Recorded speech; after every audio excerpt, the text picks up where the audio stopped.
Ayant deux pères pour me conseiller, me donnant l'occasion de choisir entre des points de vue opposés, ceux d'un homme riche et ceux d'un homme pauvre. J'ai eu deux pères, l'un riche et l'autre pauvre. L'un était très instruit et très intelligent. Il était titulaire d'un doctorat et avait complété 4 années d'études postdoctorales en moins de 2 ans. Il fréquenta ensuite l'université Stanford, l'université de Chicago et l'université Northwestern pour y faire d'autres études supérieures entièrement défrayées grâce aux bourses qu'il mérita. L'autre père ne termina même pas sa 8e année. Les deux hommes eurent du succès dans leur carrière, travaillant dur toute leur vie. Tous deux gagnèrent des revenus substantiels et pourtant, l'un d'eux éprouva toujours des difficultés financières. L'autre devint l'un des hommes les plus riches d'Hawaï. L'un mourut léguant des dizaines de millions de dollars à sa famille, aux organismes de charité et à son église. L'autre laissa des dettes à rembourser. Ces deux hommes étaient solides, charismatiques et influents. Tous deux me prodiguèrent des conseils, mais pas sur les mêmes sujets. Les deux hommes croyaient fermement dans l'enseignement, mais ils ne me recommandèrent pas le même programme d'études. Si j'avais eu un seul père, il m'aurait fallu d'accepter ou rejeter ses conseils. Ayant deux pères pour me conseiller, me donnant l'occasion de choisir entre des points de vue opposés, ceux d'un homme riche et ceux d'un homme pauvre. Au lieu de simplement accepter ou rejeter les points de vue de l'un ou de l'autre, je me suis retrouvé à réfléchir davantage, à comparer, puis à choisir par moi-même. Il y avait pourtant un petit problème. L'homme riche n'était pas encore riche et l'homme pauvre ne l'était pas encore devenu. Tous deux venaient tout juste d'entreprendre leur carrière et tous deux éprouvaient de la difficulté avec des questions familiales et monétaires. Mais ils avaient des opinions très différentes en ce qui a trait à l'argent. Par exemple, l'un de mes pères disait « L'amour de l'argent est la racine de tous les maux ». L'autre affirmait sans l'ombre d'un doute « Le manque d'argent est la racine de tous les maux ». Quand j'étais tout jeune, ce fut difficile pour moi d'être influencé par deux pères à la forte personnalité. Je voulais être un bon garçon et les écouter. Mais mes deux pères ne disaient pas les mêmes choses. Leurs avis contradictoires, surtout en ce qui a trait à l'argent, étaient tellement drastiques que je devenais de plus en plus intéressé et intrigué. Je me mis à réfléchir pendant de longues périodes à propos de ce que chacun d'eux me disait. Je passais la plus grande partie de mes temps libres à méditer, à me poser des questions comme celle-ci. Pourquoi donc dit-il cela? Et je me posais ensuite la même question à propos d'une déclaration de mon autre père.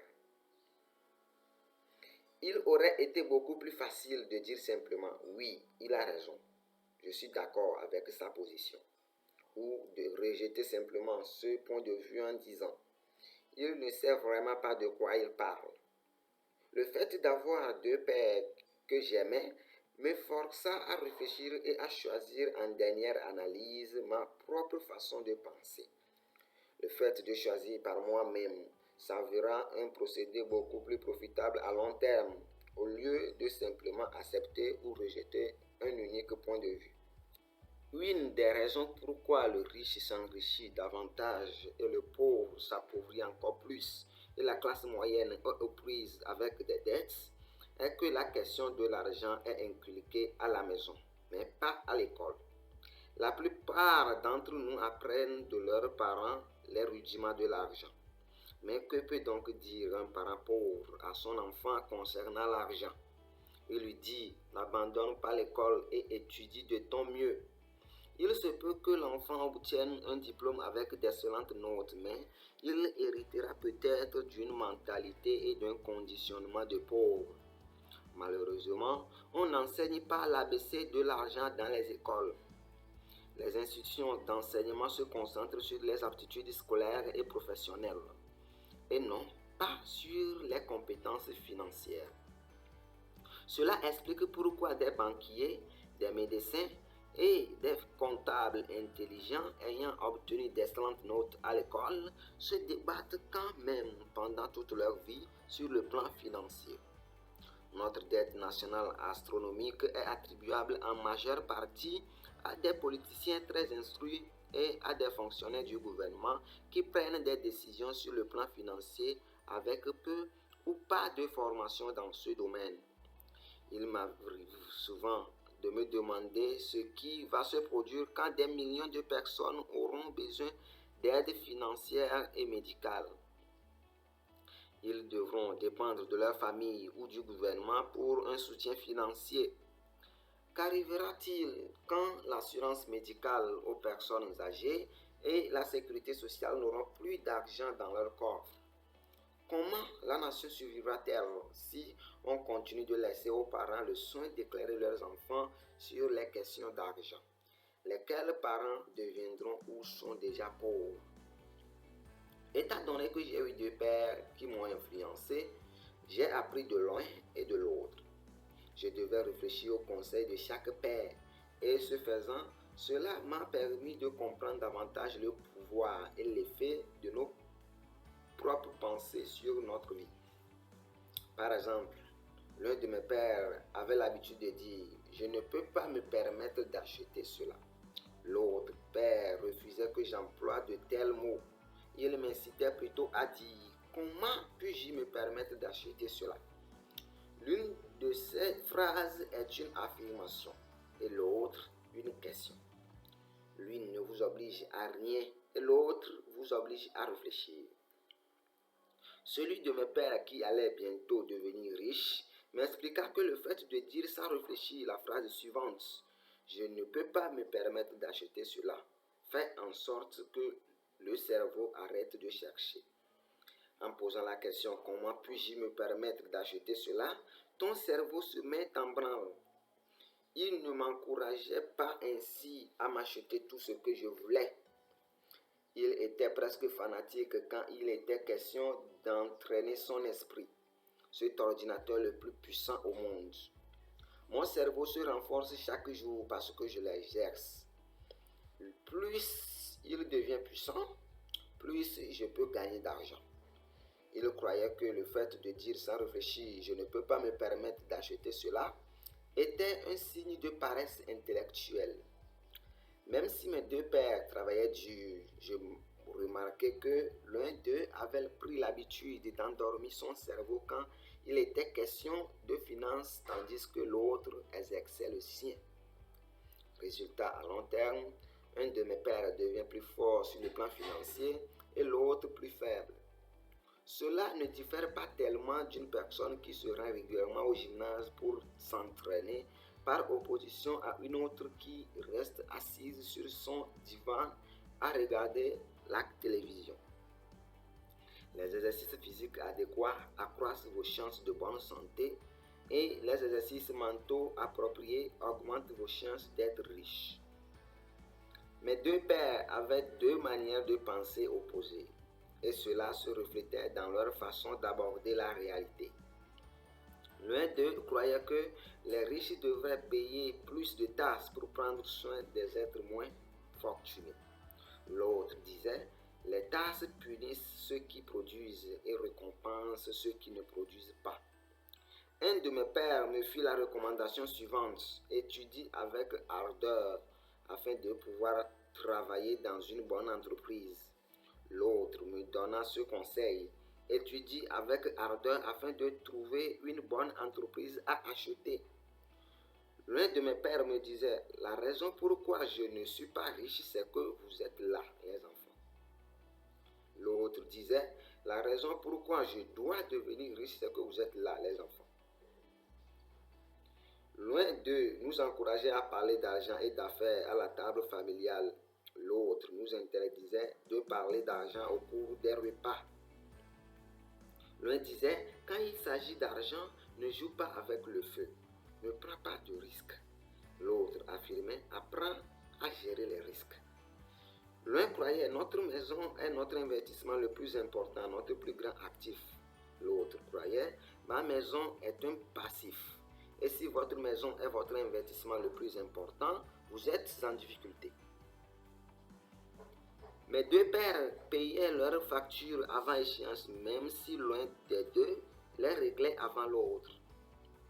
L'un croyait qu'une entreprise où le gouvernement pouvait prendre soin de toi et de tes besoins.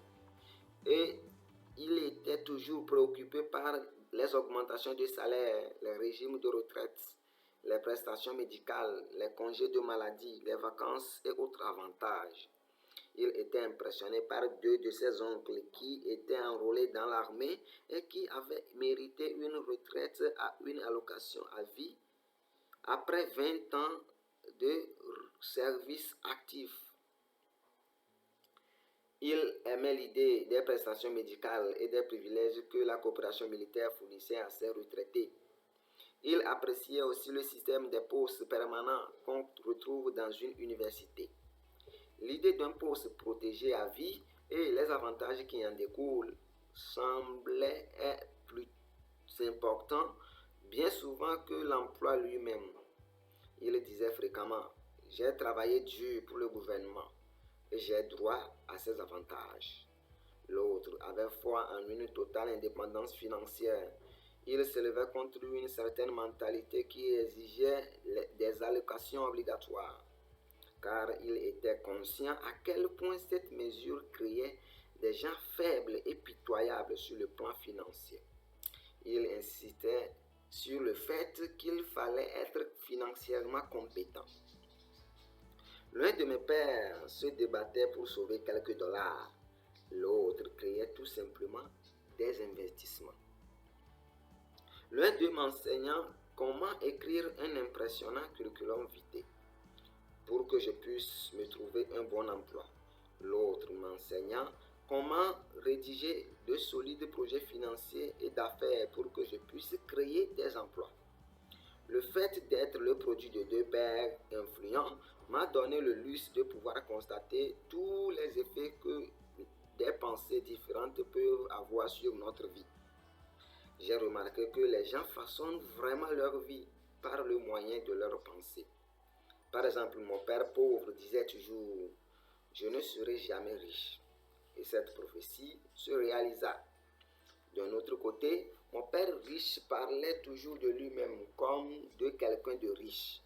Il disait des choses comme celle-ci: « Je suis un homme riche et les gens riches ne font pas cela. » Même quand il fut fauché comme les blés après un désastre financier majeur, il continua de se considérer comme un homme riche. Il se justifiait lui-même en disant: « Il existe une différence entre être pauvre et être sans le sou. Quand on est pauvre, c'est pour toujours. Être sans le sou, c'est temporaire. » Mon père pauvre disait: « Je ne suis pas intéressé par l'argent, ou l'argent m'importe peu. » Mon père riche disait: « L'argent, c'est le pouvoir.